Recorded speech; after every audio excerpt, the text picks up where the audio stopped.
Olá, queridos! Nós estamos mais uma vez aqui juntos nos nossos 30 dias de comunhão. Este aqui é o nosso livro devocional, aqui é o meu canto devocional, onde eu todos os dias paro para ler a mensagem, para orar. E eu quis te convidar desta vez para você sentar aqui comigo no meu cantinho, para a gente parar para refletir um pouco daquilo que nós falamos dos nossos sermões dominicais e reflexões. Então convida seu amigo, eu espero que ele já esteja aí com você, convida sua família, se você estiver sozinho, enfim, vamos juntos começar a nossa segunda semana. E a nossa segunda semana é comunhão, é estar em família. Eu quero convidar então você hoje a orar comigo antes da gente começar esse momento devocional e a pensarmos um pouco naquilo que o Senhor tem para nós. Vamos orar? Senhor, muito obrigado pela tarde, muito obrigado pelo dia, muito obrigado pelo momento que o Senhor nos dá. Nós te pedimos que o Senhor continue a falar conosco nessa semana tão especial, que é a semana da família, é a semana onde a gente para entender que comunhão com o Senhor, comunhão com o nosso próximo, depende também do estarmos em família, do sermos família. Então, fala conosco, nos abençoe e nos dirija nesse momento. No nome de Jesus. Amém, Jesus. Amém. Eu quero convidar você a relembrar algumas coisas que nós falamos no domingo passado. Do texto básico que eu usei no domingo passado foi de Atos, capítulo 18. A gente parou para pensar um pouco na história de Paulo, Priscila e Áquila, mas antes disso, a gente precisa parar para entender a importância da família no mundo. Na verdade, a família é uma criação divina, a família é uma oportunidade que Deus nos concedeu para que a gente viva e conviva num primeiro momento, num grupo social. É da família que se brotam todos os nossos princípios de vida, os nossos princípios morais e os nossos princípios religiosos, os nossos princípios que determinam a nossa relação com Deus. E é dessa maneira que nós precisamos enxergar a família, como um plano divino. E dentro desse plano divino, Deus também pensou, além da família, Deus pensou na igreja de Jesus. E uma igreja forte, a gente já ouviu muito falar sobre isso, depende de famílias fortes, de grandes famílias. Então, é nessa relação da nossa comunhão com Deus, da nossa comunhão entre nós, família, nós queremos parar para pensar um pouquinho em pelo menos 3 ingredientes, e eu falei sobre isso no domingo, que nos formam ou que nos fazem uma grande família.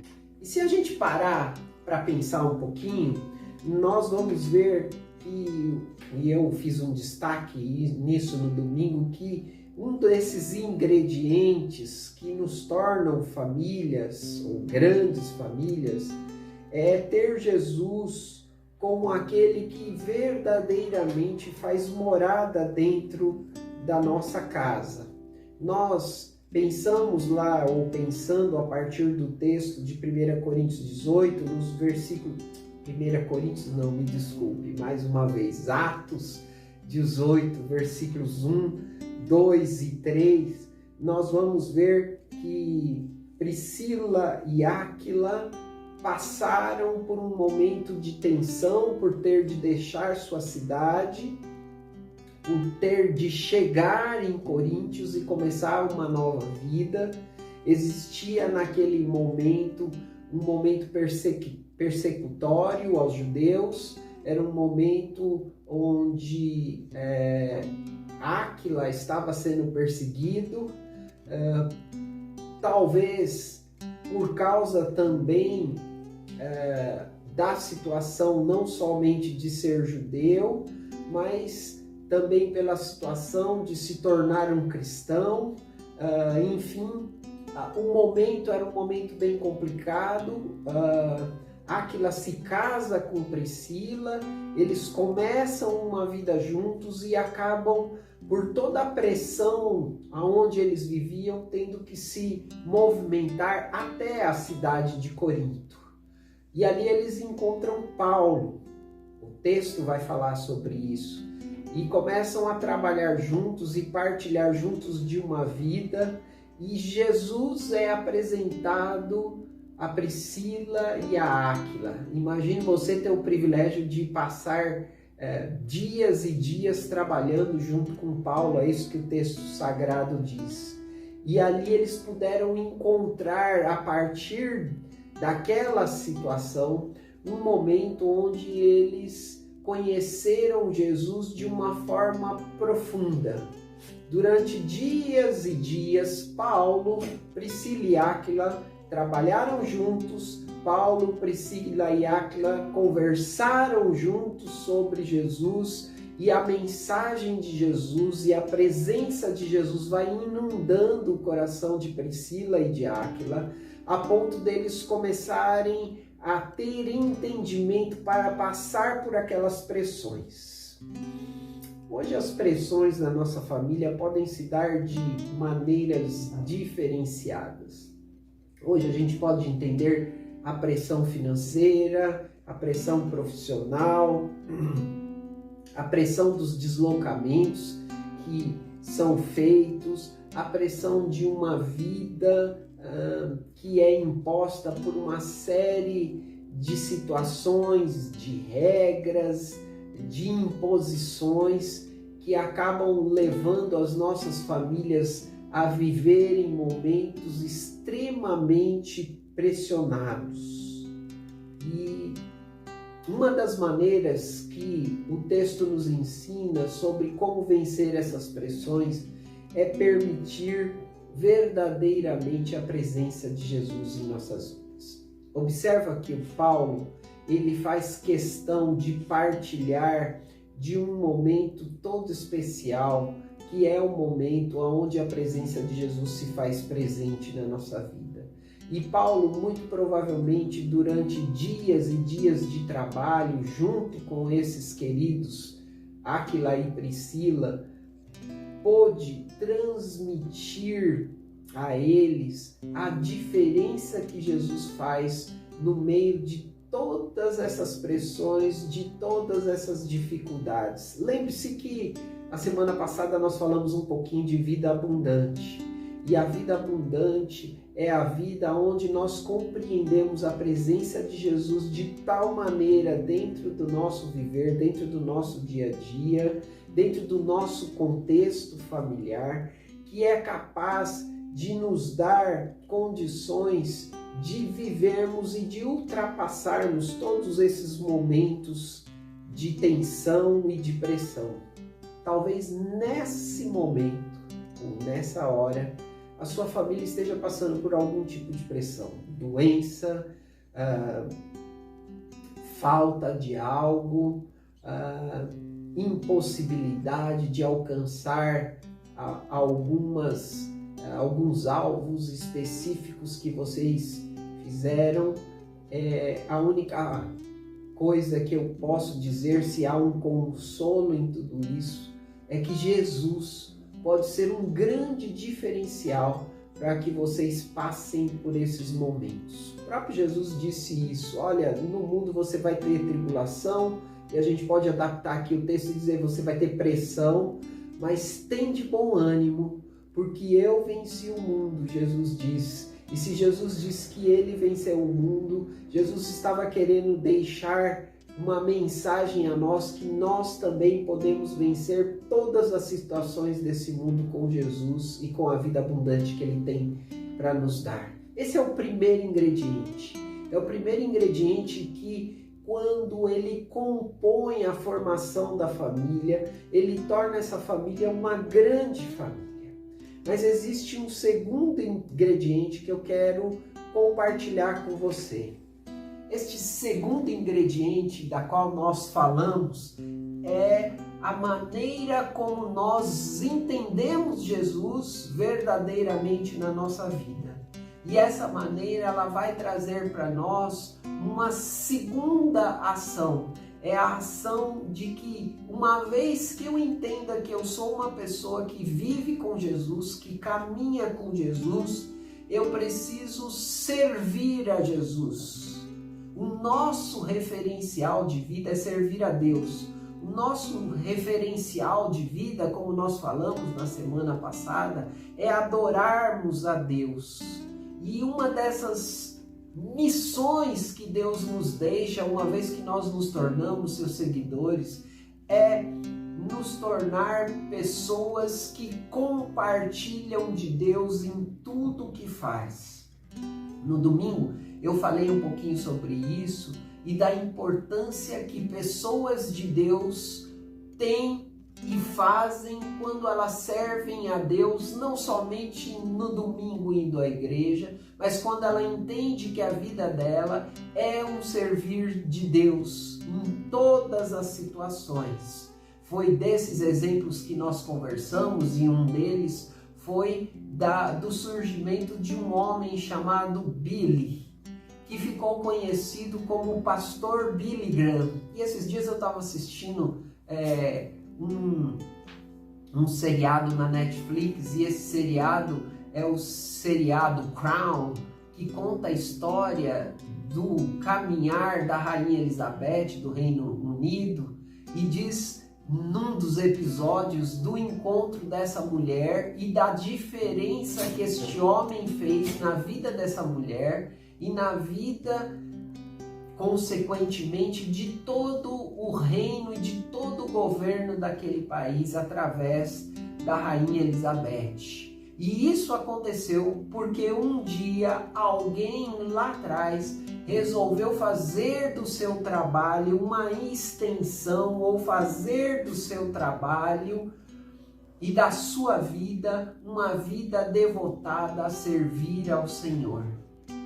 Se isso acontece dentro das nossas famílias, os nossos filhos, os nossos netos e toda a geração que vem vai entender a grandeza de Deus na vida deles. Eu cito como exemplo também a minha vida. Eu venho de uma família onde eu nasci em berço e entendi nesse berço a importância de Jesus na minha vida, e hoje eu estou aqui. E hoje, com certeza, já depois de alguma caminhada no ministério pastoral, eu posso entender que muitas pessoas têm conhecido a Jesus pela minha vida. E essas pessoas que conheceram a Jesus pela minha vida estão se multiplicando e fazendo com que outras pessoas conheçam Jesus nas suas vidas. A minha família é uma família onde eu prezo para levar e engrandecer o nome de Jesus. E quaisquer que for a direção que os meus filhos tomarem, eles deverão levar consigo também esta mensagem e a importância dessa mensagem, que tudo que eles fizerem deve ser a serviço de Deus. Quando isso acontece no meio da minha família, da sua família, de outras famílias, isso vai proporcionar a nós a possibilidade de nós construirmos uma igreja ainda mais forte, de nós construirmos uma comunhão com Deus ainda mais poderosa e contagiante. Esse é o nosso dever como família. Esse é o segundo ingrediente. Nós não podemos ser uma grande família só conhecendo Jesus, mas servindo a Jesus com tudo que nós temos e com tudo que nós somos. Mas existe um terceiro ingrediente que eu quero compartilhar com você. O terceiro ingrediente que eu quero compartilhar com você é o ingrediente da santidade. É a oportunidade de nós fazermos a nossa família uma família que tenha uma devoção única. A devoção de estarmos sempre ligados a Deus. Uma vez que a minha família viva essa experiência, uma vez que a minha família consegue todos os dias cultivar a importância de Deus, isso vai afetar os nossos relacionamentos pessoais, os nossos relacionamentos com os nossos vizinhos, os nossos relacionamentos na escola, na nossa carreira profissional, no lugar onde nós passarmos, na forma como nós vamos atuar no nosso dia a dia. Isso significa uma vida piedosa, isso significa uma vida santa, uma vida que é separada, uma vida que é devotada, uma vida que está entregue todos os momentos à ação de Deus. E quando um servo de Deus, quando uma serva de Deus, quando um discípulo de Jesus, quando uma discípula de Jesus, quando um seguidor, uma seguidora de Jesus demonstram isso no seu dia a dia, o que nós podemos ver e viver são transformação das pessoas que estão ao redor. Esses foram os 3 pontos, os 3 ingredientes que eu falei sobre a importância das nossas famílias cultivarem e viver no dia a dia. Mas eu quero encerrar esse momento hoje deixando para você algumas perguntas e algumas reflexões. A primeira pergunta que eu não poderia deixar de compartilhar com vocês hoje é: Jesus realmente faz morada na sua família? De que maneira você pode ilustrar isso? De que maneira você pode enxergar Jesus realmente presente dentro da sua família? Quais são as rotinas que demonstram Jesus dentro da vida do seu dia a dia familiar? Essa é a primeira pergunta que eu queria deixar para você. A segunda pergunta que eu queria deixar para você fazer uma reflexão é: como que você pode dizer que a sua vida e a vida da sua família é uma vida de servir a Jesus? Você já levou alguém a Jesus? Você já teve o privilégio de desenvolvendo a sua vida profissional, ou a sua vida religiosa, ou a sua vida de relacionamento, de amizade, deixar com que Jesus transpareça a tal ponto dessas pessoas se interessarem por você? Se isso já aconteceu, quando foi que isso aconteceu? Se isso não tem acontecido mais, você já parou para pensar e para se perguntar por que essa vida de servir ao Senhor cessou e parou? Por que essa vontade de deixar Jesus transparecer em todos os seus atos de vida ficaram para trás? Terceira reflexão que eu queria deixar com você hoje é em relação à santidade. Quais têm sido os valores que a sua família tem vivenciado e tem cultivado dia a dia a tal ponto onde se possa chegar a dizer, como Paulo disse a respeito de Priscila e Áquila lá, quando ele escreve a carta aos Romanos, capítulo 16, versículo 5, que ele diz assim: saúdem a Priscila e Áquila, porque eles vivem uma igreja em sua casa. Isso denota, nas palavras de Paulo, a importância de Deus no dia a dia e nos valores que eram preservados por Priscila e Áquila dentro das suas casas. Quais são as prioridades da vida com Deus que tem se dado dentro da sua casa? Hoje nós temos vivido momentos muito difíceis, mesmo dentro das famílias cristãs, a respeito da presença de Deus dentro das nossas casas, dos nossos lares. Nós temos deixado de lado os princípios de Deus para a vida em família, para a vida na experiência pessoal e espiritual. E hoje Deus está nos desafiando a parar para olhar um pouquinho para dentro da nossa casa e quais são os valores que Deus tem permitido que a sua casa tem vivido ou está vivendo. Queria deixar com você essas reflexões. queria que você pensasse, queria que você parasse para entender sobre a importância de Jesus, a importância de servir Jesus e a importância de dedicar a Jesus o seu lar. Pense sobre isso, leia nos nossos devocionais da semana e compartilhe Jesus em tudo que você fizer e se dispor a fazer. Que Deus te abençoe, você receba mais essa palavra de Deus para o seu coração, que a sua semana seja repleta do amor de Deus na sua vida. Um beijo no seu coração e fique com Deus. Tchau, tchau. Até a semana que vem.